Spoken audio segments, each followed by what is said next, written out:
दीपक back camera.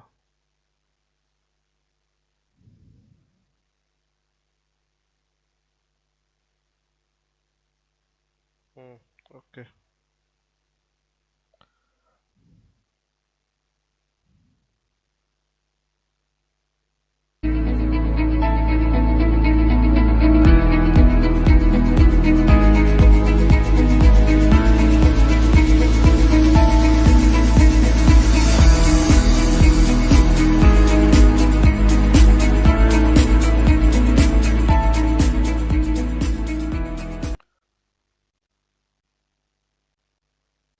नमस्कार।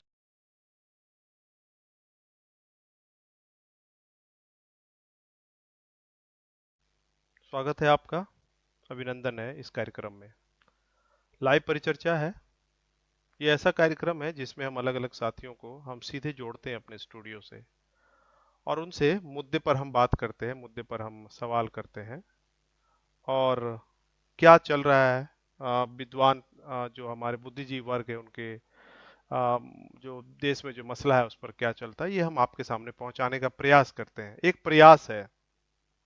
हम ये नहीं कह रहे हैं कि हम मतलब जो पूरी ताकत लगा के जो सत्ता वर्ग है उसने जो मीडिया खड़ा किया है उसके बराबर हम कर रहे हैं, लेकिन उसको किसने पहुंचाया इस जगह पर, इस मुकाम पर, ये समझने की जरूरत है। जो टीआरपी कमा रहा है, आपने देखा अभी अर्णव गोस्वामी पर टीआरपी का आरोप लगा, पुलिस ने आरोप लगाया कि वो जो है टीआरपी बढ़ाता है झूठ बोल के, जो भी मामला हो। लेकिन ये पैसा आता कहाँ से है? ये आपके जेब से जाता है, आपके जेब से वो निकालता है। जितना आप देखते हैं, जितना प्रोडक्ट है, जितना एडवर्टाइजमेंट, सब आप देखते हैं।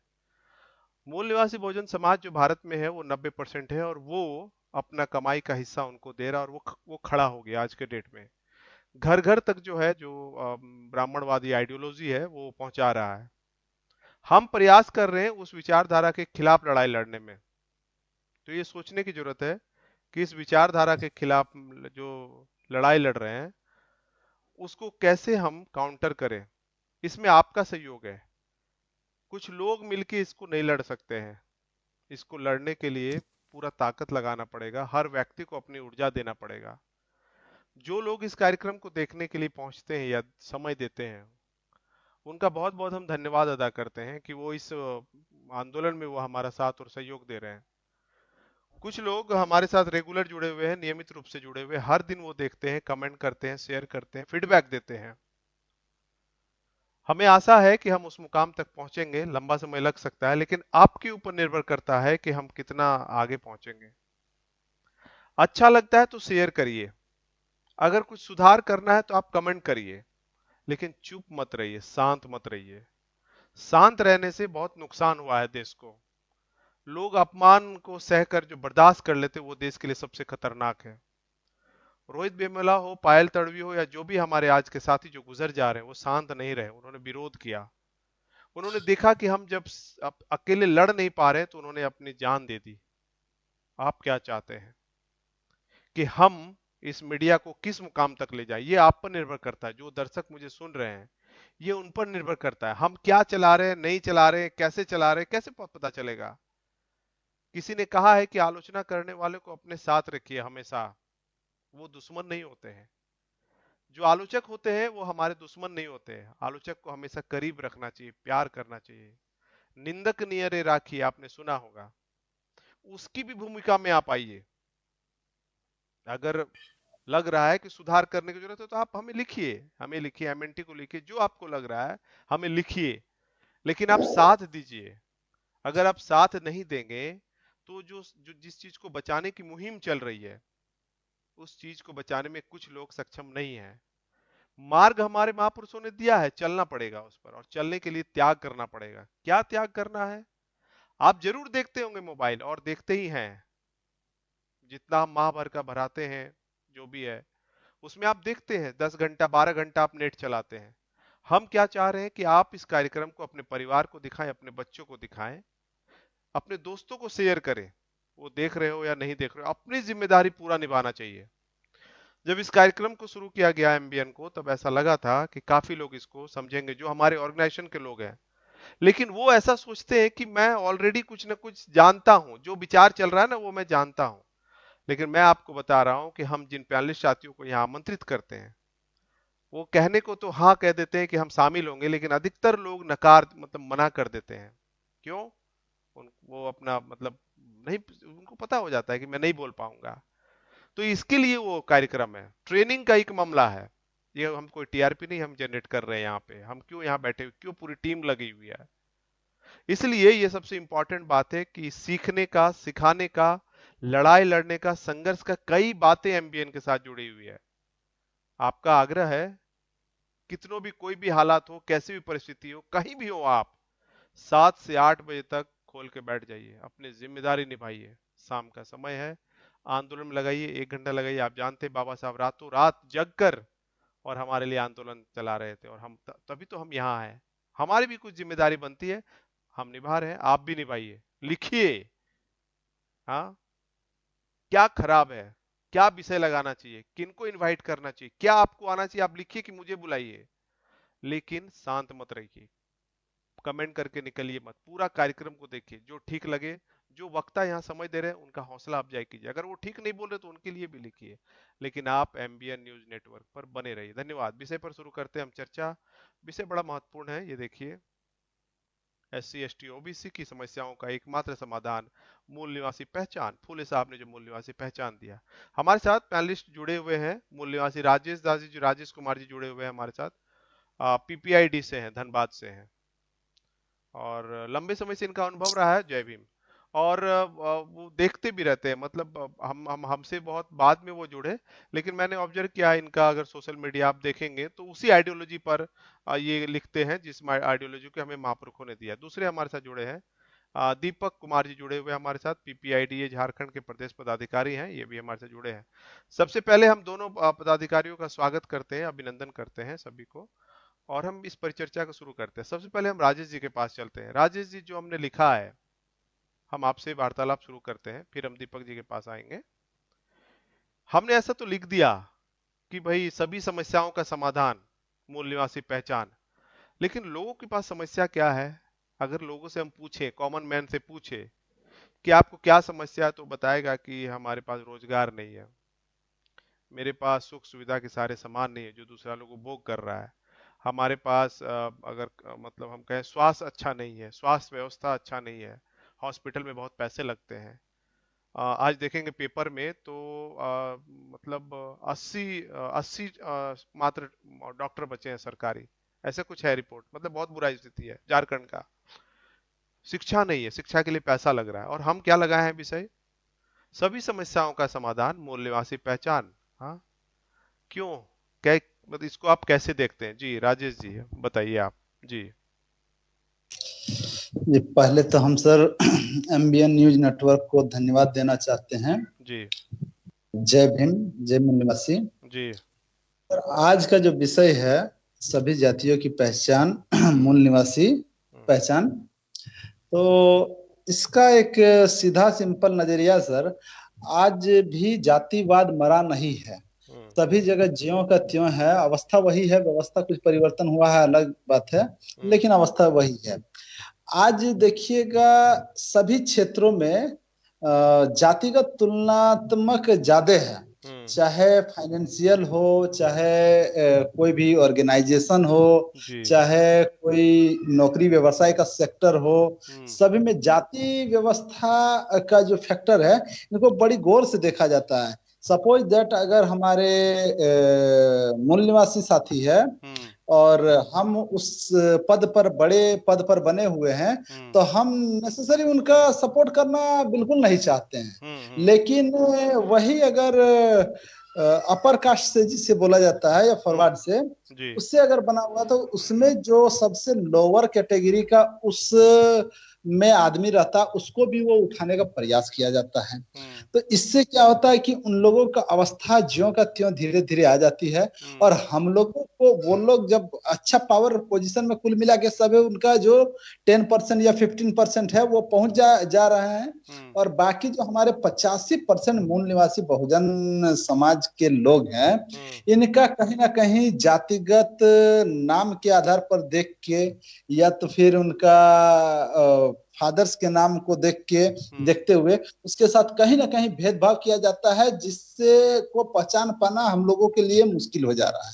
हम्म। है। आज हम कोई सपोज दैट कोई एक लोन इशू ही करवाने चले गए कोई बैंक, तो हम्म। उस बैंक में भी हमारे नाम के साथ हमारे फादर का नाम देखने के बाद हम्म। उनको ये एहसास हो जाता है कि ना ये तो हम लोग के लायक का आदमी ही नहीं है, क्योंकि हम्म। वहां सब तो ऊंचा अधिकारी पद पर बने हुए हम्म। ऊंचे कास्ट से ही है, जिसे ऊंचा कास्ट बोला जाता है, जबकि वो हम्म। ऊंचे नहीं, वास्तव में निम्न ही बोला जा सकता है, क्योंकि वो हमेशा बैठ के खाए हुए लोग हैं, हम्म। कभी मेहनत मजदूरी किए नहीं है। तो हम्म। उन लोगों का जितना भी हुआ है वो अपना बुद्धि से ही काम किए हैं, और हम लोगों को जो है हम लोगों की बुद्धि को तोड़ने का काम किए हैं वो लोग, हम्म। जिसके कारण उन लोगों को वो फायदा मिल जाता है, और एक फायदा और मिल जाता है कि हम लोग जैसा आदमी को डिमेरिट कैसे किया जाए, इसको उन लोग पूरी फोकस करते हैं। डेमोरलाइज। कि हम्म। डेमोरलाइज करने के लिए जो भी उन लोगों हम्म। का हथकंडा है, या जो भी उन लोगों का उपाय है, उसको पूरा पूरी करते हैं, जिसे हम्म। हमारे और हमारे जो अच्छा खासा बुद्धिजीवी वर्ग है ना, उनको भी मालूम तक नहीं रहता है। हम्म। बस वो सोचते हैं हम किसी तरह अच्छा से जी रहे हैं तो हमारा तक ही सीमित है हम्म। सारा चीज। लेकिन वो नहीं जानते हैं कि उनको भी और उनके आने वाले पीढ़ियों को भी कैसे जो है तोड़ा जा रहा है, या फिर उनको हम्म। रोका जा रहा है कोई हम्म। भी सेक्टर में आगे बढ़ने से। तो इसीलिए मूल निवासियों का एक पहचान होना जरूरी है, हम्म। ताकि सर, और हमारे भी जो मूल निवासी में भी जो अदर अदर कास्ट जो मतलब ऊंच नीच बना के रखा गया है या हम्म। माना जा रहा है, उससे भी एक दूसरे का कहीं ना कहीं हम लोग का प्रतिस्पर्धा रहता है, हम्म। कि वो कोयरी है, वो हाँ। कुर्मी है, हम्म। पासी है, तो हम्म। पासी पासी को ही देखा जाए, हम्म। हम कुर्मी को काहे देखेंगे, कुर्मी बोलेगा हम चमार को नहीं देखेंगे, चमार बोलेगा हम धोबी को नहीं देखेंगे। इसके हम्म। कारण हम लोगों को जो है मूल निवासी का एक पहचान जरूरी है, वो मूल निवासी नाम से ही जो पहचान मिले हम्म। वही बहुत बेहतर है, जी। ताकि सब एक। बाबा साहेब ने तीन तरह से हम लोगों को बांटे थे, एससी एसटी और ओबीसी। हम्म। और अब समय ऐसा आ चुका है कि हम लोगों को हर जगह जब तोड़ा जा रहा है, तो तीनों को एक होने के लिए एक हम्म। पहचान लेना बहुत जरूरी है, हम्म। क्योंकि 6,743 जातियों को बाबा साहब ने तीन पोर्शन में बांट दी। हम्म। अब हम लोगों का फर्ज बन रहा है कि वो तीनों को एक साथ कैसे लाया जाए। हम्म। इसके लिए मूल निवासी बहुजन पहचान जो है बहुत आवश्यक हो गया है, हम्म। हमारे लिए, हमारे आने वाले पीढ़ियों के लिए। हम्म। और मोटा मोटी तौर पर आज के समय में देखा जाए, जहां पूरा विश्व प्रगति की ओर अग्रसर है, या फिर ये कहा जाए कि सारे देश डेवलपमेंट के तरफ अग्रसर है, उस जगह हमारे देश में जैसे लोगों के हाथों में सत्ता है, वो हम्म। लोग कहीं ना कहीं उसका सिर्फ दुरुपयोग करके अपना पावर और पोजीशन को बनाए रखने के लिए वो किसी भी हद तक जाने के लिए तैयार है। हम्म। चाहे वो अपना मीडिया खड़ा करके अपना मीडिया के माध्यम से अपना प्रचार हम्म। करना करवाना हो गया, हम्म। ताकि वो किसी तरह सत्ता में बने रहे, या फिर जितना भी देख लीजिए बड़ा बड़ा जो भी फैक्ट्री है, या फिर हम्म। जो भी माने रिसोर्स है पैसा का, हम्म। उस सब में कहीं ना कहीं वही लोग, उन्हीं लोगों का जो है परचम लहरा रहा है, हम्म। हम लोगों हम्म। को रोका जा रहा है, हम हम्म। लोग उच्च अधिकारी पदाधिकारी तक बनने के लिए सक्षम नहीं हो पा रहे हैं। हम्म। वो तो किसी तरह से बाबा साहब का दिया हुआ आरक्षण है, जिससे कुछ आदमी का वो हम्म। परसेंटेज जो है हम्म। 7% एसटी का, 15-14% एसटी का, हम्म। 28%, 24% ओबीसी का, तो वो पहुंच जा रहा है किसी तरह करके। अन्यथा इससे आगे तो बढ़ना इम्पॉसिबल हो गया है। जी राजेश जी, एक इसीलिए चीज और हम हमारा। पूछना चाहेंगे आपको रोक कर बीच में। जैसे जी हम सर। ये कह रहे हैं कि भाई ठीक है, हमको मूल निवासी पहचान अपनाना चाहिए, लेकिन दुश्मन भी एक हमको आइडेंटिटी देता है चुनाव के समय में। बाकी टाइम तो शेड्यूल कास्ट को दलित बोल के, अभी आदिवासी पर अत्याचार चरम जी सीमा पर है, ओबीसी का तो कुछ कहना ही नहीं है, सबसे ज्यादा नुकसान हुआ है। लेकिन दुश्मन जो जी। है ना, चुनाव के टाइम में हमको एक और पहचान देता है, चुनाव के टाइम में। हाँ, कुछ कुछ मॉब हिंदुओं लिंचिंग का। करा देगा, फिर पाकिस्तान और वो कर देगा। तो जी जी। क्या नुकसान होता है बताइए। मतलब एक तो आप ये देखेंगे राजेश जी कि अगर जिस तरह से आपने बात किया कि बाबा साहब ने 6,743 को तीन जगह लाके खड़ा किया, लेकिन खड़ा जी किया सर। कहाँ, खड़ा किया संविधान में उन्होंने दर्ज किया। हाँ, जी। मोहल्ला तो कोई दिखाई नहीं देता ना, मोहल्ला एससी के नाम से नहीं है, ना तो एसटी के नाम से, ना ओबीसी के नाम से, मोहल्ला तो कास्ट के नाम से है।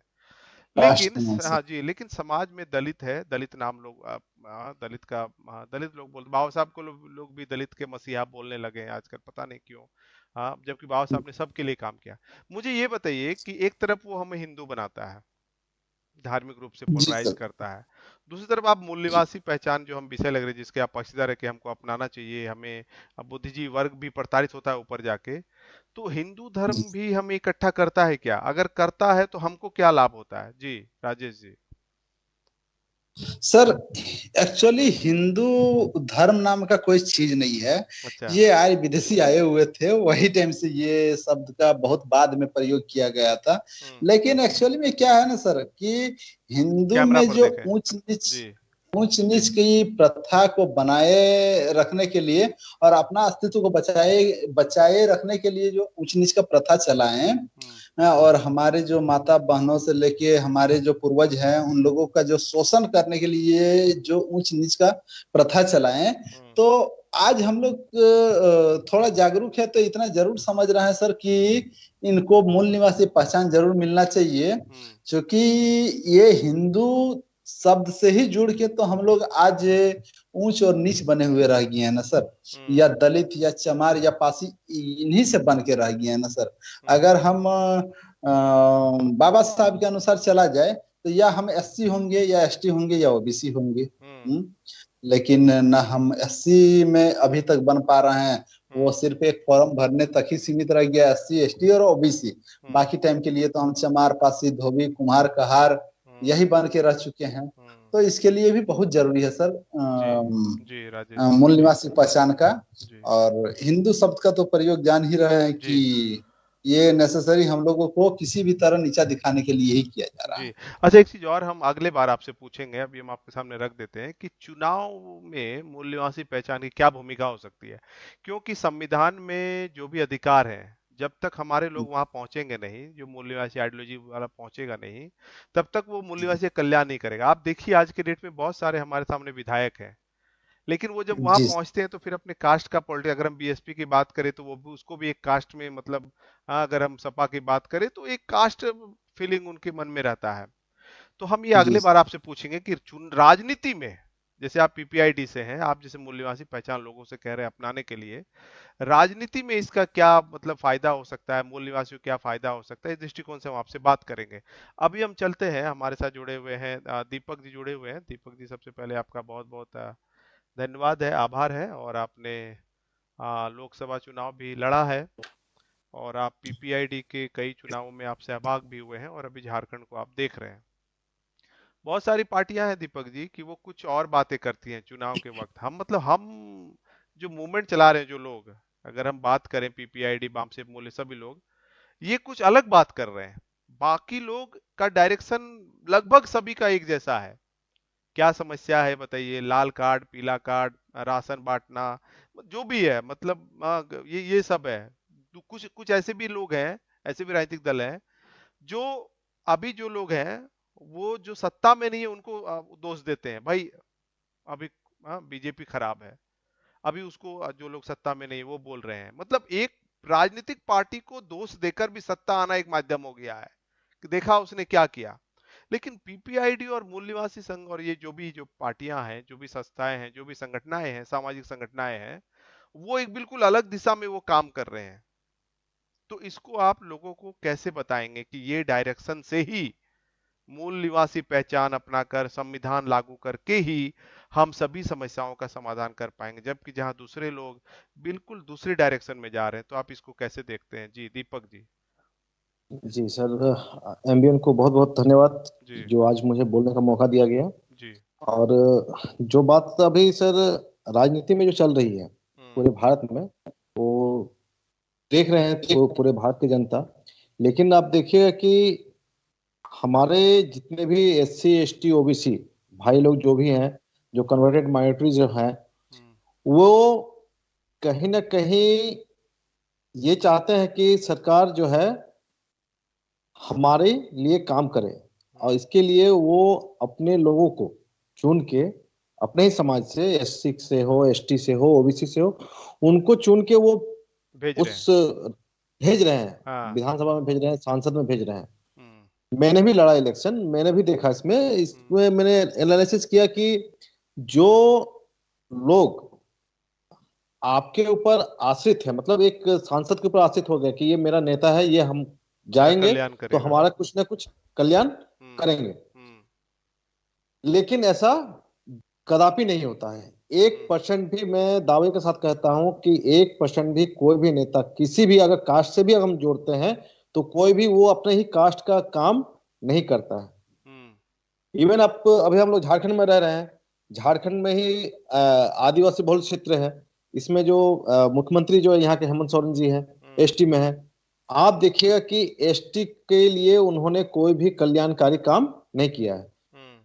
हम लोग तो हमेशा जोर लेकिन देते हैं एक एक शिक्षा पर। सवाल है यहाँ पे, दीपक जी, एक सवाल है कि ठीक है वो एसटी है तो वो मुख्यमंत्री ना, उनको तो पूरे मैं देश, पूरे हाँ प्रदेश को हाँ मैं संभालना है। वही, हाँ। जी सर, मैं वही बता रहा हूँ हम्म। कि जैसे वो मुख्यमंत्री हैं, एसटी से हैं, हम्म। एसटी को ही, अगर मैं बोलूंगा कि आप ओबीसी को नहीं, जनरल को भी नहीं और एससी को भी नहीं, आप हम्म। एसटी के मुख्यमंत्री हैं, अगर आप एसटी को ही अगर कल्याणकारी बनाते हैं, अगर कल्याण करते हैं अपने समाज को, वो मुख्यमंत्री रहने के बावजूद सरकारी स्कूल में सबसे ज्यादा जो है झारखंड में एससी और एसटी के ही बच्चे पढ़ते हैं। हम्म। सरकारी स्कूल का आप देख लीजिए हाल क्या है। सो ज्यादातर सरकारी स्कूलें बंद की जा रही हैं। तकरीबन मेरे अनुमान से, जहां तक हमको जानकारी है, 6,000 से ज्यादा हम्म। सरकारी स्कूल को बंद कर दिया गया है।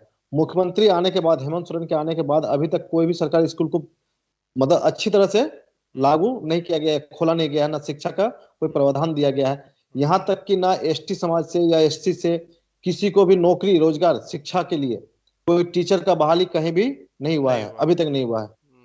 मतलब और अभी मुख्यमंत्री की वो, आप बात कर रहे हैं, अभी हाँ जो सरकार बनी। हाँ मैं अभी की बात कर रहा हूँ, और इसके पहले भी जब भी मुख्यमंत्री हेमंत सोरेन बने हैं, इसके पहले शिबू सोरेन बने थे, उस टाइम भी इस तरह कोई काम नहीं हुआ था।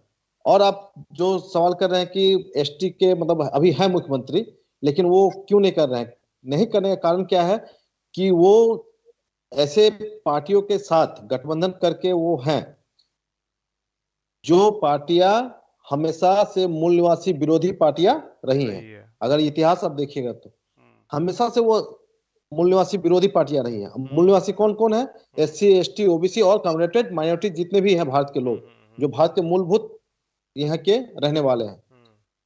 जो कि प्रमाण के साथ जो है।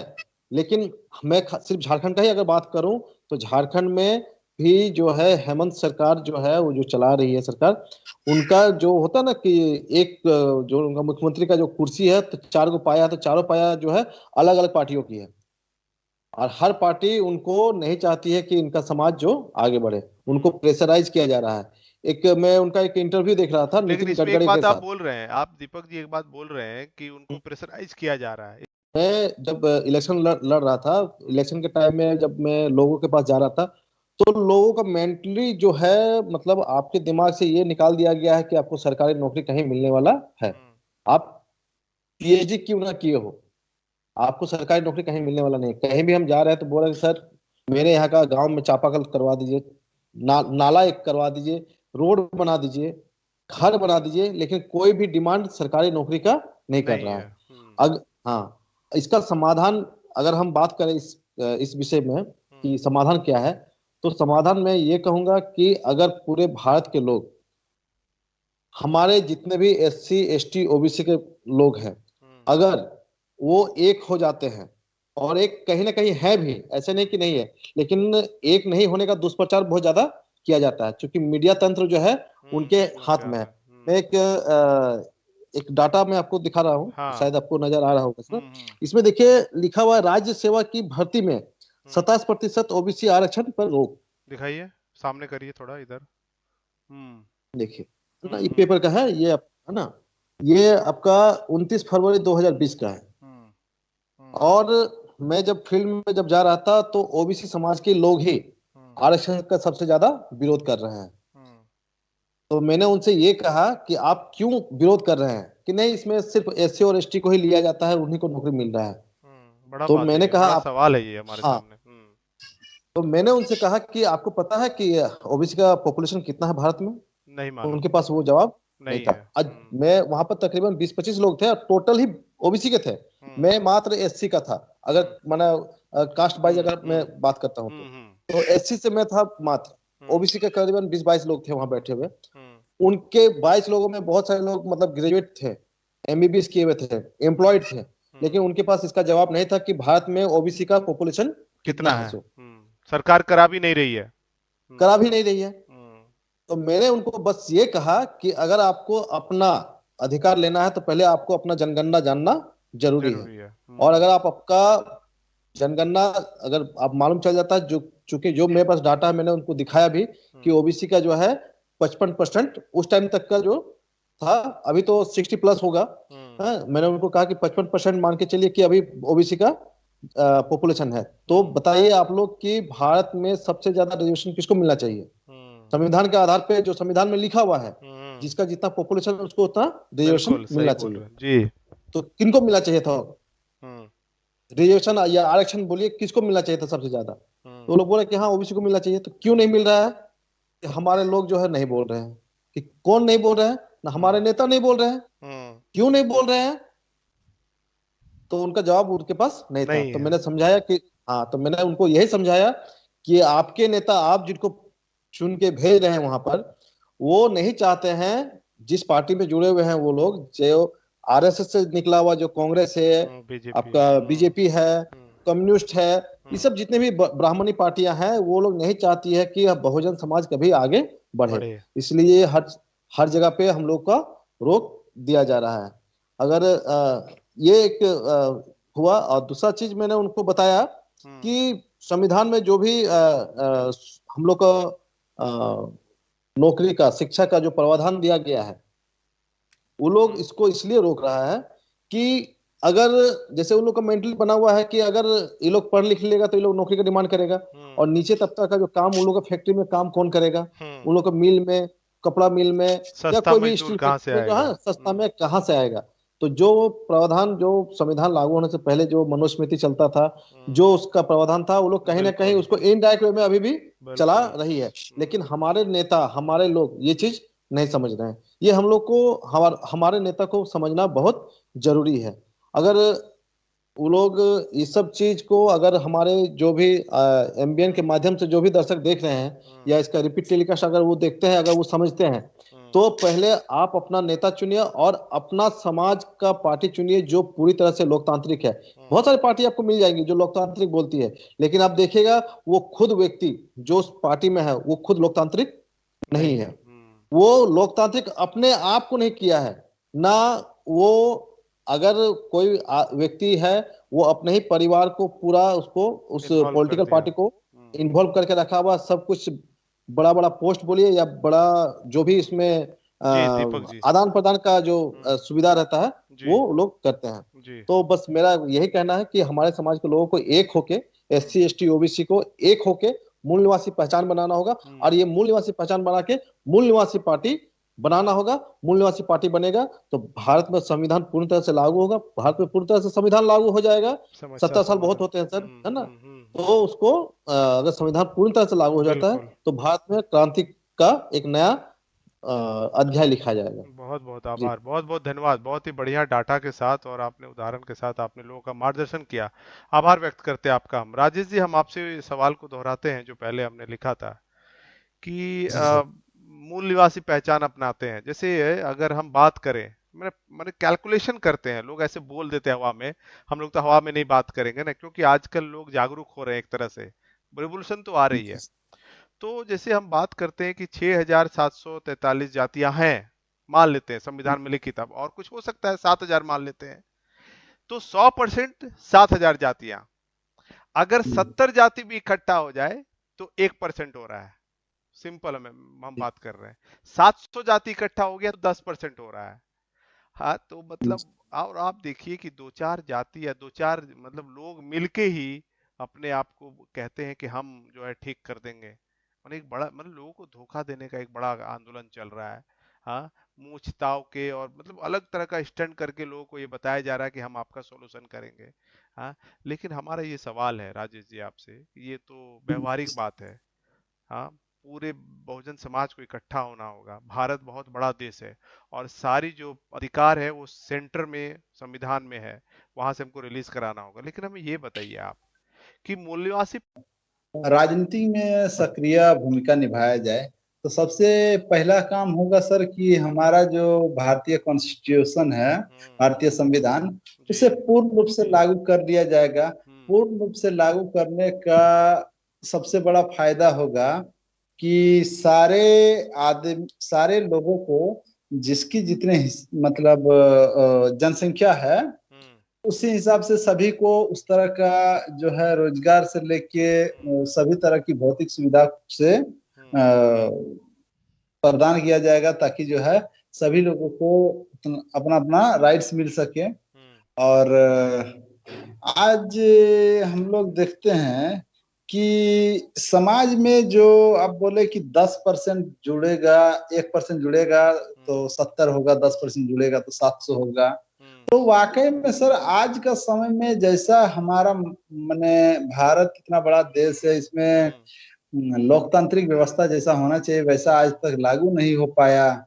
और कुछ बुद्धिजीवी लोग हैं जो किसी तरह जो है अपना जो है दाल रोटी चलाने के लिए हम्म। आदमी को बरगला के कहीं ना कहीं हम्म। अपना एक जगह से एमपी एमएलए या दो चार हाँ। एमपी एमएलए निकाल के अपना जो है हम्म। किसी तरह भरण पोषण करके अपने समाज के नाम पर हम्म। चालू कर देते हैं। और हम्म। उससे जो है किसी को कोई फायदा होने वाला है नहीं, सिर्फ वो अपना देख के निकल जाते हैं। हम्म। बाकी बाकी उनके जो भाई बंधु हैं एससी एसटी ओबीसी वर्ग से, सारे लोग ज्यों का त्यों पड़े रह जा रहे हैं। उन लोगों को बेसिकली और कोई भी विशेष सुविधा नहीं मिल पा रहा है, ना ही हम्म। उन लोगों को पॉलिटिकली सुविधा मिल पा रहा है, ना ही उन लोगों को कुछ फाइनेंशियल लोगों का ही सुविधा मिल पा कल्याण हो रहा रहा है है। जी। अच्छे लोगों को कल्याण हो रहा है। तो हम्म। आज भी सर हम लोग काफी हद तक पिछड़े हुए हैं, बहुत ज्यादा। जी राजेश जी। जी राजेश जी। आ, काट हाँ देते बोलिए हैं। बोलिए राजेश जी बोलिए। हाँ हम्म। सर। हम्म। तो हम लोग वाकई में काफी पिछड़े हुए हैं। हम्म। आज हम जिस बुद्धिजीवी वर्ग को देखते हैं या जिसे शिक्षित मानते हैं, जिसे देखते हैं एमबीबीएस का डिग्री लिए हुए हैं, हाँ यही बात एमबीए पूछने का वाले थे लिए राजेश हैं, जी, मैं यही बात लिए आपसे हुए हैं। पूछने वाला था कि पढ़े लिखे लोग भी जाति का संगठन जो है, यादव महासभा, कुर्मी महासभा, धोबी महासभा, वो चल रहा है, इस पर बोलिए आप। हम्म। हाँ, तो जो पढ़े लिखे लोग भी है, उनसे भी अगर आप बात कीजिएगा तो उनका फेवर कहीं ना कहीं जातिगत संगठन पर ही आके खड़ा हो जाता है। इससे हम्म। आगे वो लोग आगे नहीं बढ़ते हैं, ना ही कभी चाह रहे हैं कि हम इनसे आगे बढ़ के हम कुछ ऐसा काम करके जाएं, या कोई भी ऐसा संगठन जो जातिगत ना हो, हम्म। व्यक्तिगत ना हो। हाँ, और हम काम करें इस देश के लिए, इस प्रदेश के लिए। तो हम्म। वैसा एक भी आदमी नहीं मिल पा रहा है जो इस तरह से सोचे कि देखिए सर, इस पृथ्वी में जन्मा हुआ हम्म। और ना जन्मा हुआ सभी, जो जन्म लिया है और जो जन्म लेने वाला, हम्म। सभी प्राणियों का इस पृथ्वी में समान अधिकार है। जितना एक मनुष्य का है, हम्म। सांस लेने का, चलने का, खाने का, बिल्कुल पीने का, बिल्कुल। रहने का, उतना सारे प्राणियों का है। हम्म। तो आखिर प्राणियों का है तो उस प्राणियों में मनुष्य ही एकमात्र ऐसा कैसे हो गया, वो भी मनुष्य में भारत में ही एकमात्र ऐसा कैसे व्यवस्था लागू हो गया हाँ। कि आप कुछ है हम नीचे, आपको सारा सुख सामग्री के साधन आपके पास रहेगा, हमारे हम्म। पास नहीं रहेगा। आप शिक्षा में उच्चतम रहिएगा, आप जाति में उच्चतम रहिएगा, हम नीचतम रहेंगे। आपका सारा काम करेंगे हम, नीच बनेंगे हम। हम्म। आपका काम करेंगे हम और नीच रहे उच्च रहिएगा आप। ये कहां तक? आखिर औरों देशों में भी तो चमड़ा छिलने का काम है, जूता सही बात। बनाने का काम राइट है, राइट। वाशरमैन का काम है। तो उन लोगों में तो नीचपन कहीं नहीं है। आप हम्म। जूता बना रहे हैं, रोड में देखिएगा अरबपति आदमी अपना जूता बनवा रहा है या पॉलिश हम्म। करवा रहा है, फिर उसके सामने बैठ गया है। हम्म। क्योंकि दोनों समान है, हम्म। क्योंकि मानव मानव में समान है ना जी।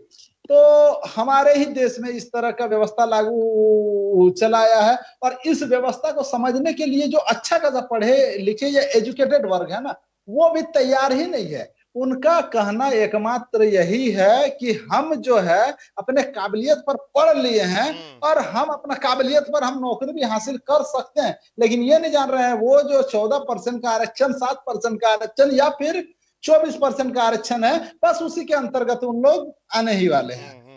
उनको छोड़ के वो सिर्फ और सिर्फ चाहते हैं कि हम जो है वो भी मिलेगा कि नहीं मिलेगा गारंटी नहीं है, लेकिन फिर भी वो सोचते हैं कि हम लोग बहुत काबिल।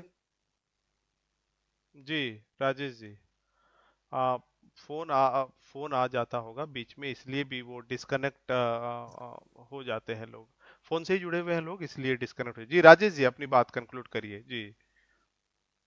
हाँ तो सर यही कारण है कि हमारे जो जी। पढ़े लिखे वर्ग के लोग हैं ना सर, हम्म। वो भी किसी तरह से वो मतलब एक मूल निवासी संगठन में भागीदारी निभाने में चूक कर जा रहे हैं। हम्म। और जातिगत संगठन में भी अगर रुचि दिखाए और रुचि दिखा के थोड़ा सा डेवलपमेंट करे तो मूल निवासी संगठन में आए, हाँ। लेकिन उसमें भी रुचि नहीं दिखा रहे हैं ना। हम्म। उसमें भी रुचि दिखाते हैं दूरे दूर से, वो लोग चार आदमी है, चार आदमी मिलके पूरा धनबाद को ये कर देगा वो कर देगा, उसका बात हम काहे मानेंगे, वो हम्म। साला हमसे पढ़ ले लिख ले कितना है। तो बहुत सारा ऐसा बात आता है जिसके कारण जो है ना, ना उसमें ही जुड़ पाते हैं, ना अपना ही कुछ कर पाते हैं, ना दूसरा का मोमेंट में ही चलते हैं, और ना ही कोई एक ऐसा पहचान बनाने की कोशिश करते हैं कि जिससे कम से कम कुछ लोगों का कल्याण हो जाए, या अपना जाति का या समाज का या प्रदेश का कहीं कोई अपना जी रास्ता निकाल के ले जी आए। जी राजेश जी, जी बहुत बहुत धन्यवाद। दो बातें आपने बहुत मार्मिक कही। एक तो हम हर कोई यह जन्म लेता है, इक्वल राइट है उसकी।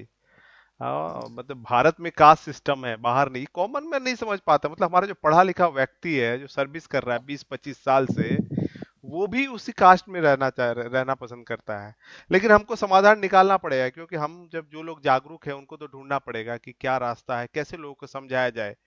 और हम अब चलते हैं, दीपक जी के पास चलते हैं। दीपक जी से हम कुछ जानना चाहेंगे। दीपक जी, हमें ये बताइए, जो राजेश जी ने जो बात रखी कि भाई लोग जो पढ़े लिखे लोग हैं वो भी नहीं निकल रहे हैं, तो बताइए कि इसका क्या रास्ता है, मतलब उपाय क्या है? क्योंकि राजेश जी ने एक और बड़ी बात कही कि हम अगर आप अपने कास्ट को इकट्ठा कर रहे हैं, ठीक है, अपने कास्ट को इकट्ठा करिए, वो अगर आसान है, लेकिन ऑब्जेक्टिव बड़ा बनाइए, लक्ष्य बड़ा बनाइए। ये बात राजेश जी ने कहा। बाबा साहब को भी अगर हम देखेंगे तो उन्होंने पहले शेड्यूल का बहिष्कृत हितकारिणी सभा बनाया, शेड्यूल कास्ट को उन्होंने राइट दिलाने का प्रयास किया, लेकिन जब उनकी बारी आई राइट्स देने की, संविधान लिखने की, संविधान में अपनी भूमिका देने की, तो उन्होंने सबके लिए लिखा।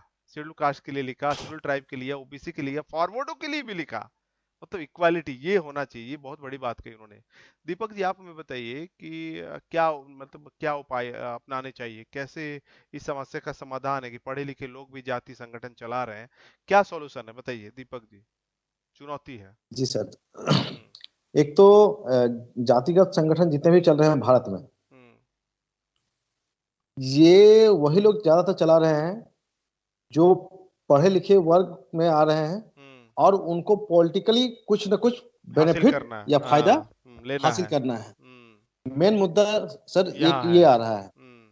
इसमें क्या होता है कि पॉलिटिकली फायदा लेना है, उसमें हमको कुछ पैसा भी मिलेगा, और मेरे ही परिवार के, सिर्फ मेरे परिवार के, अगर मान लीजिए कि मैं किसी यादव जाति से बिलोंग कर रहा हूँ हम्म। और मुझे यादव का ही सम्मेलन चलाना है, हम्म। तो यादव सम्मेलन के ही थ्रू मैं यादव का ही वोट जो है उधर डाइवर्ट करवाऊंगा, हम्म। और जो भी पैसे मिलेंगे वो मुझे मिलेंगे। हम्म। वो मैं वो पर्सनली मेरा प्रॉफिट हुआ, एक वो हुआ। हम्म। दूसरा चीज कि मेरे बच्चों को उस आधार पे नौकरी मैं दिलाऊंगा। काम क्या हो रहा है, काम में जनता से वोट लेके मैं नेता को दे रहा हूँ। मैं मिडिल ऑर्डर हूँ, मैं पढ़ा लिखा वर्ग हूँ, मैं उस पोस्ट पे हूँ, तो मैं नीचे तबके के जो हमारे समाज के जो हम्म। लोग हैं उसको वोट लेके मैं आगे फॉरवर्ड कर दे रहा हूँ। हम्म। मतलब पढ़े बिचौलिया मैं लिखे, हो गया, मुझे ये। मतलब दीपक हाँ, जी, मतलब पढ़े लिखे लोग पर कॉमन मैन जो है वो भरोसा कर रहा है कि ये भरोसा हमारी कर रहा है। हाँ हाँ जी, ठीक है। यही मैं बोल रहा हूँ कि जैसे उन्होंने भरोसा कि मुझे कहा, मैंने कहा कि आपको इस बार हमारे ही समाज के इस व्यक्ति ने जिताना है, क्योंकि ये आपको हक हम्म। अधिकार दिलाएंगे। हम्म। उन्होंने तो वोट दे दिया, हम्म। लेकिन एक तो नेता अपना प्रॉफिट लेके निकल गया, क्योंकि वो हम्म। इस तरह के फॉरवर्ड की पार्टी से हम्म। बंधी हुई है, हम्म। और उस पार्टी में वो लोग खुद व्यक्तिवादी ही चला रहे हैं। हम्म। मुझे पर्सनली प्रॉफिट मिल गया, हम्म जनता को कुछ मिला नहीं। हम्म अगर जनता को अगर समाधान अगर मिलने लगेगा हम्म, तो क्या कहते हैं, उसका अवसर और उनको बढ़ और जाएगा। मिलेगा और बढ़ जाएंगे आगे। तो हम्म ये चीज कोई भी राजनेता नहीं चाहता है, और ना कि जिस पार्टियों से जुड़े हुए हैं उस पार्टियों के लोग ना चाहते हैं कि इस तरह हम्म का कभी हो। मैं एक डाटा फिर से आपको दिखाऊंगा हम्म कि जिसमें ये 27 फरवरी 2020 का है। हम्म हाई कोर्ट में भर्ती में ओबीसी को नहीं मिलेगा 27% आरक्षण, ओबीसी को। ओबीसी को। हम्म और हम लोग जान रहे हैं कि ओबीसी का तादाद भारतवर्ष में सबसे ज्यादा है। हम्म आपने पहले एक सवाल किया था राइस जी से हम्म कि दलित का नेता क्यों बोला जाता है बाबा साहब को। हम्म मैं इसमें जो मुझे समझ में आ रहा है मैं बता रहा हूँ कि हम्म दलित का नेता इसलिए उनको बोला जाता है कि वो एससी एसटी के में ही वो रह जाए, या एससी में ही रह जाए। ओबीसी को आपको छांट दिया जा रहा है, ओबीसी को छांट दिया जा रहा है। तो ओबीसी ओबीसी का ही देखिए, एमबीबीएस में ओबीसी को केवल 1.7 आरक्षण मिला है। ये डाटा पेपर में अच्छा। दिया हुआ है। हम्म ठीक है। तो सामने करिए और उसको, यहाँ वो तक दिखा कि नहीं।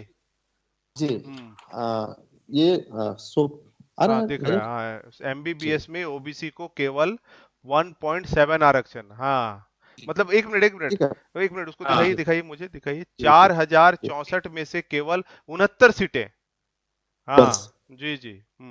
ठीक है। और एक मैं बहुत ही चौंकाने वाला चीज दिखा रहा हूँ आपको। हम्म इसमें लिखा हुआ है ब्राह्मण महासभा ने किया हम्म ओबीसी आरक्षण का विरोध। विरोध। हम्म हम्म वो तो जागरूक वर्ग ना। हम्म ये हो रहा है कि ओबीसी को ब्राह्मण यूज कर रहा है, हम्म और ओबीसी समाज के जो भी लोग नेता मतलब एमएलए एमपी सांसद जो भी हम्म बने हुए हैं हम्म वो उनको यूटिलाइज कर रहा है, और उनको 27% आरक्षण में भी क्रीमी लेयर के साथ वो भी अब हम्म देख रहे हैं, मैं जो दिखा रहा हूँ वो हम्म सब भी धीरे धीरे बंद कर दी गई है। बंद हो नहीं रही है, बंद कर दी गई है ऑलरेडी। अब देखिए हम्म पिछले 7 सालों में बीजेपी के आने के बाद कोई भी कहीं भी आपका वैकेंसी इस तरह का नहीं निकला है हम्म कि किसी बच्चे को नौकरी ओबीसी समाज के या एससी एसटी के सब के लिए कि कहीं भी कोई नौकरी मिले। हम्म तो लोगों को ये समझना चाहिए, जो अपना सवाल था कि पढ़े लिखे लोग जो है समाज के वो क्यों नहीं करें। हमारे जो भी जनता है वो तो पढ़े लिखे, अपने समाज के पढ़े लिखे लोग को वो लोग चाह रहे हैं, बुला रहे हैं, हम्म जाते भी हैं, लेकिन वो लोग खुद का प्रॉफिट के लिए ही बस उतना तक का वो लोग का यूज किया जा रहा है। अगर हमारे समाज के जो जेन्युइन, अगर सामाजिक संगठन से जो व्यक्ति जुड़े हुए हैं, हम्म लोकतांत्रिक संगठन से जो व्यक्ति जुड़े हुए हैं, एकमात्र यही एक आपके पास जनता के पास यही एक ऑप्शन है। अगर वो देख रहे हैं कि ये किसी व्यक्तिवादी संगठन से जुड़े हुए नहीं है, लोकतांत्रिक संगठन से जुड़े हुए हैं, उस व्यक्ति का आप भरोसा कीजिए और उस व्यक्ति का आप साथ दीजिए। फिर देखिए आप 1 से 2, 2 से 10, नीचे से ऊपर सिर्फ और सिर्फ हम ही लोग रहेंगे। हम्म और कोई ब्राह्मण का क्या कैपेसिटी है पूरे भारत में जो एक वार्ड पार्षद तक का नहीं जीत चुनाव नहीं जीत सकता है। पाएगा उसका पॉपुलेशन के हिसाब से। हम्म लेकिन हर जगह पे आपका सुप्रीम कोर्ट देखिए, इसमें एक पेपर का मैं ये दिखा रहा हूँ, इसमें हम्म खास घरानों के लोग ही बनते हैं सुप्रीम कोर्ट और हाई जज। कोर्ट के हम्म जज। कॉलेजियम। बिल्कुल वैसे बिल्कुल। तो ये लोगों को समझना चाहिए। ये सब डाटा मैंने निकाल के रखा है क्योंकि हम्म पब्लिक को बहुत सारे लोग पेपर नहीं पढ़ते हैं।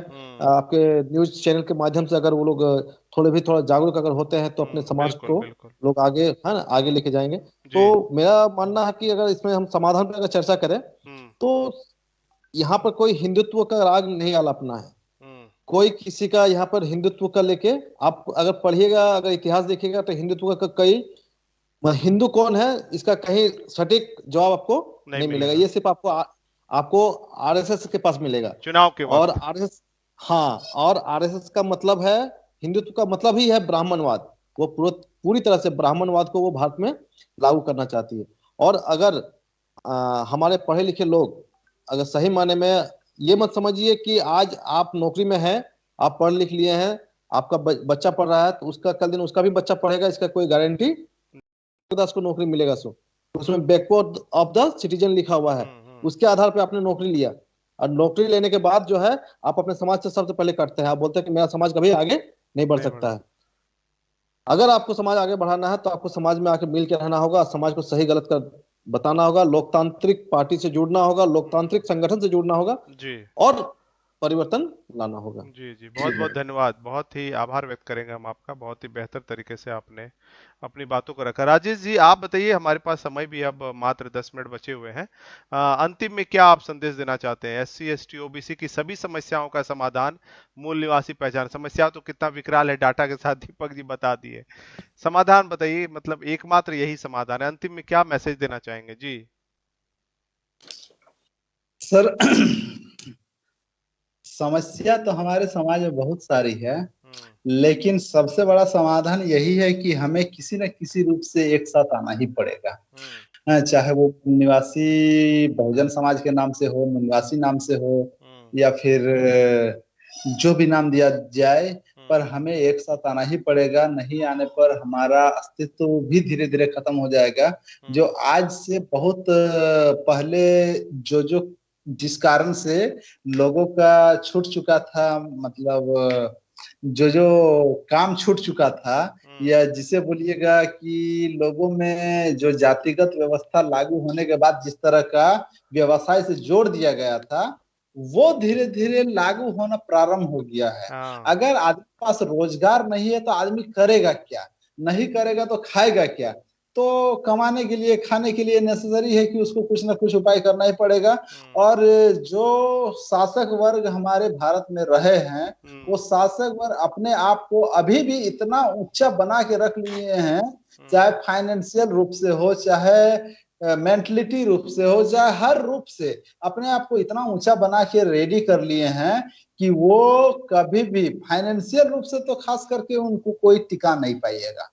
तो हम्म। अगर फाइनेंशियल रूप से नहीं टिका पाइएगा, तो जाहिर सा बात है कि एक बेचारे की दृष्टि आंदोलन। ही है जी। जिससे हम लोग किसी न किसी प्रकार से सत्ता में हम्म। आ सकते हैं, या फिर हमारा जो है अस्तित्व बच सकता है। हम्म। लेकिन आने वाला दिन में ऐसा संभव होता नहीं नजर आ रहा है, क्योंकि हमारे वाम सेफ या फिर अभी सपोज दैट जातिगत संगठन ही जो है, या हम्म। फिर सुप्रीमोवाद का ही जो संगठन है, उसमें ही देखिए कितना उसको भी फूट डाल के तोड़ दिया गया है कि वो नहीं जुड़ पा रहा है। तो अभी नया और नया काम करने वाला आदमी का तजुर्बा क्या हो सकता है, समझने वाला मतलब बात चैलेंज है, अभी है। चुनौती है। हम्म। चुनौती मतलब ये महाचुनौती है। अब बीएसपी को ले लिया जाए, या सपा हम्म। को ले लिया जाए, आरजेडी को ले लिया जाए, या हमारे जेएमएम को ले लिया जाए हमारे झारखंड प्रदेश में, तो हम्म। ये सब एक तरह से समझा जा सकता है कि बहुजन समाज का ही पार्टियां बनी हुई थी। और जाति पर विभक्त होने का भी कारण है कि भाई, अगर हम राजेश कुमार दास है, तो हम अभी कोयरी कुमार से जाके नहीं कह सकते हैं भाई आप मेरा पार्टी में आइए, हम्म। क्योंकि वो जान रहा है एक चमार का पार्टी में जाके हम क्या करेंगे। चमार चमार को देखेगा, तो चमार चमार को देखेगा, तो चमार को चमार ही पकड़ना पड़ेगा। तो अब इस हिसाब से जो धीरे धीरे जातिगत संगठन बन के उभर के आया हुआ था, धीरे धीरे वो जातिगत से धीरे धीरे बहुजन में भी फैलता जा रहा था कुछ हद तक। लेकिन बहुजन के साथ साथ जैसे ब्राह्मणीवादी व्यवस्था उसमें घुसना शुरू हुआ, वो तो लोकतांत्रिक लोकतांत्रिक घोषित करने में लगे हुए थे कि भाई अब जो है हमको सभी को लेके चलना है, क्योंकि भारत एक लोकतांत्रिक देश है। लेकिन वही लोकतांत्रिक का चक्कर में जो है, उन लोगों का जो जातिगत संगठन था वो उसका भी खत्म हो गया। अस्तित्व पर खतरा मंडराने लगा, हम्म। है ना।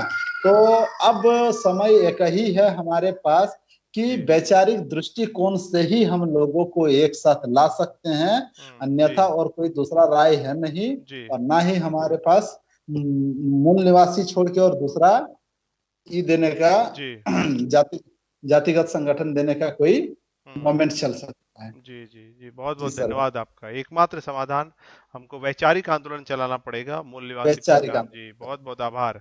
दीपक जी, अंतिम में हम आपसे लेना चाहेंगे जो समाधान है, अंतिम में आप क्या मैसेज देना चाहेंगे? जो विषय है, मतलब एससी एसटी ओबीसी की सभी समस्याओं का समाधान, बहुत सारी चर्चाएं आ गई, समस्याएं हैं, अंतिम में दर्शकों को आप क्या बताना चाहेंगे जी? दीपक जी। हम्म। जी सर, मैं दर्शकों को बस ये कहना चाहूंगा कि अपने आप को दलित, आदिवासी, चमार, धोबी कास्ट में और जाति में अपने आप को मत बांटिए। हम्म। अपने आप को मूल निवासी पहचान बनाइए, हम्म। और एक मंच पे एक आवाज में एक सुर में आइए। और व्यक्तिवादी संगठन, व्यक्तिवादी जो राजनीतिक दल है, इससे बचिए।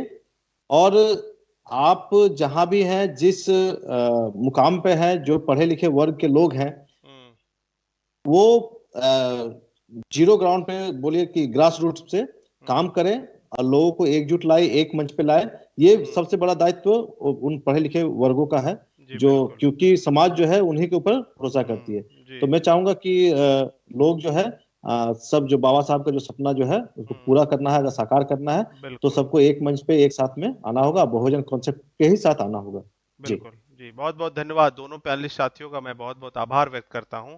और कोई विकल्प नहीं है हमारे सामने और आपके सामने, हाँ, क्योंकि जैसे राजेश जी ने बताया कि सारी जो संपत्ति है वो कुछ लोगों के हाथ में चला गया, इसलिए आर्थिक रूप से हम लड़ नहीं सकते हैं। और अगर हम संविधान कहता है कि भारत में जो है डेमोक्रेटिक डेमोक्रेटिक कंट्री, हर लोग वोट दे सकते हैं। 18 साल हुआ, आप देश का सरकार बना सकते हैं। बनाएंगे कैसे, कौन है आप? तो आप देखिए, जैसे राजेश जी ने बताया कि यहाँ पे प्राकृतिक पहचान है, हाँ, विश्व में जो कहीं नहीं है, वो यहाँ अजूबा देश है भारत। हम जाति में बटे हुए हैं, जो जाति की समस्याएं उन्होंने बताया, जाति विकराल रूप ले चुकी है, दैत्य है। बाबा साहब बोलते हैं कि जो जाति जो एक दैत्य रूपी है, इसको हमको खत्म करना पड़ेगा। आप अगर जाति में रहेंगे तो आज भले आपको लग रहा है कि कुछ लोग आपके साथ जुड़ जा रहे हैं, लेकिन आप बड़ा नुकसान कर रहे हैं, बहुत बड़ा नुकसान कर रहे हैं, अपना कर रहे हैं, अपने परिवार का कर रहे हैं, अपने बच्चों का कर रहे हैं। इसलिए हर हाल में आपको लोगों को समझाना पड़ेगा। अगर पढ़े लिखे लोग अगर बदमाशी कर रहे हैं तो कॉमन मैन के पास जाना पड़ेगा। संत कबीर का हमने जयंती मनाया एक दो दिन पहले, वो कभी विद्यालय नहीं गए, लेकिन उनके दोहे हैं जिस पर पीएचडी हो रहा है। तो हम जागरूक होता है, वही लोग हैं जो दोस्त और दुश्मन समझता है, समस्याओं का जो वास्तविक जो समाधान है वो जानता है। तो कोई भी व्यक्ति हो, उसको ये बातें समझनी चाहिए कि 70 साल में क्यों नहीं हुआ। हम वोट देते आए, बीजेपी को इतने साल देखा, कांग्रेस को इतने साल देखा, हर पार्टी को आपने देखा, क्या कमी है ये ऑब्जर्व करना चाहिए। कैसा मूवमेंट चलाया फूले साहब ने, बाबा साहब ने, कैसे हमको राइट्स मिले, क्या संविधान में लिखा हुआ है, बहुत सारी चीजें आपको ऑब्जर्व करना पड़ेगा। और लोगों को जो चुनौतियां हैं, जैसे राजेश जी ने कहा कि चुनौती हमारे सामने है, उसको आगे बढ़ाना पड़ेगा। जरूरी है, क्योंकि बाबा साहब के टाइम में बाबा साहब के बहुत सारे आलोचक हुए, उनके ही आज भी हो सकते हैं, हमारे हो सकते हैं, आपके हो सकते हैं, आलोचना करने वाले हो सकते हैं। लेकिन आने वाले समय में लोग ऑब्जर्व करेंगे कोई किन लोगों ने बाबा साहब, फूले साहब, बिरसा मुंडा का आंदोलन चलाया है। आज भले हमको लग रहा है कि ये कुछ कम संख्या में है, लेकिन ये जो विचारधारा की जो मामला है ये आगे बढ़ेगा और आगे बढ़ेगा। और जब हम मुकाम पे पहुंच जाएंगे तो लोग हमें जरूर हमारी बातों को सराहेंगे और हमारा और आपका सबका इतिहास लिखा जाएगा। इसलिए मेरा आपसे रिक्वेस्ट है कि ये जो कार्यक्रम है उसको आप देखिए और इस कार्यक्रम को अधिक से अधिक लोगों तक शेयर करिए। अच्छा लगता है, आज बहुत सारा कमेंट आया है, बहुत सारे लोगों ने भी लिखा है, मिश्राम भी लिखा, मिश्राम के बारे में लोगों ने लिखा है कि बाम से मिश्राम का मतलब, ये सोचिए जो लोग प्रचारित कर रहे हैं वो क्या व्यू लेके चल रहे हैं। हम किसी का नाम नहीं लेते हैं, हाँ, लेना भी नहीं चाहिए। व्यक्ति कल्याण नहीं कर सकता है भारत में, जहां संविधान है। आइडियोलॉजी करेगा संविधान, लोकतंत्र करेगा संविधान, सामूहिक निर्णय निर्णय जो है वो करेगा समाधान। ये समझिए संविधान कैसे लागू होगा, संविधान को कौन लोग लागू होने देना नहीं चाहते, कैसे उनको पावर मिलता है, ये हमको और आपको ऑब्जर्व करना पड़ेगा। 8 बजने वाले हैं, कल हम फिर 7 बजे ठीक समय पर उपस्थित होंगे। जैसे आज आप हमारे साथ बने हुए, कल भी आप हमारे साथ समय से बने रहिएगा। बच्चे को दिखाइए ये कार्यक्रम, क्योंकि ये बहुत बड़ा मूवमेंट है। आपके बच्चे जब बड़े हो जाएंगे, बड़े स्कूल में जाएंगे, इंग्लिश स्कूल में जाएंगे, तो लोग उनसे नाम पूछते हैं। जैसे राजेश जी ने स्टार्टिंग में बताया कि लोग, मैं लोन लेने जाता हूं तो मेरे पिता का नाम लोग पूछते हैं। हाँ, तो ये सोचिए कि हमारा जो है क्या करना चाहिए। बच्चों को भी ये दिखाइए, वो भी सवाल करेंगे आपसे, वो भी समझेंगे इस बात को माइन्यूटली। जिस दिन समझ में आएगा, एक बड़ा रिवोल्यूशन आपके अंदर होगा। ये मूल निवासी पहचान जो एक बड़ी क्रांति है आपके अंदर की, आपको आपको बहुत तरह से ये मदद करेगा। इसलिए अभी से ही हम बड़ा रिवोल्यूशन, बड़ा समाधान की बात नहीं कर रहे हैं, लेकिन आज के डेट में भी अगर आप अपने आप को मूल निवासी समझने, कहाँ है जाति, दिमाग में है जाति। कोई पूछता है तो आप कोई पेपर थोड़े ना देखते हैं, आप दिमाग से सोच के बताते हैं कि हमको क्या बनाया गया है। तो दिमाग में है जाति, ये हमको सोचना पड़ेगा। और आपको आपको मूल निवासी बताना पड़ेगा, हम इस देश के मूल निवासी। हम नहीं लड़ने जा रहे हैं दूसरे से ना, कि हम उसको नहीं बताने जा रहे हैं कि आप आर्य विदेशी। हम अपने आप को इकट्ठा कर रहे हैं, अपने लोगों को इकट्ठा कर रहे हैं। इससे ही पूरे देश में क्रांति और रिवोल्यूशन आएगा। एकमात्र सॉल्यूशन है कांग्रेस, बीजेपी, आप जितने भी पार्टियां हैं सारे के सारे 15% लोगों की है। इसलिए ये समझिए वो पार्टी आपकी कल्याण नहीं कर सकती। कौन संविधान की बात कर रहा है, कौन मूल निवासी की बात कर रहा है, ये समझिए और एक नया भारत निर्माण करने में अपनी भूमिका अदा करिए। फिर मिलेंगे कल 8 बज गए। धन्यवाद। चलते हैं। जय संविधान, जय भारत। धन्यवाद।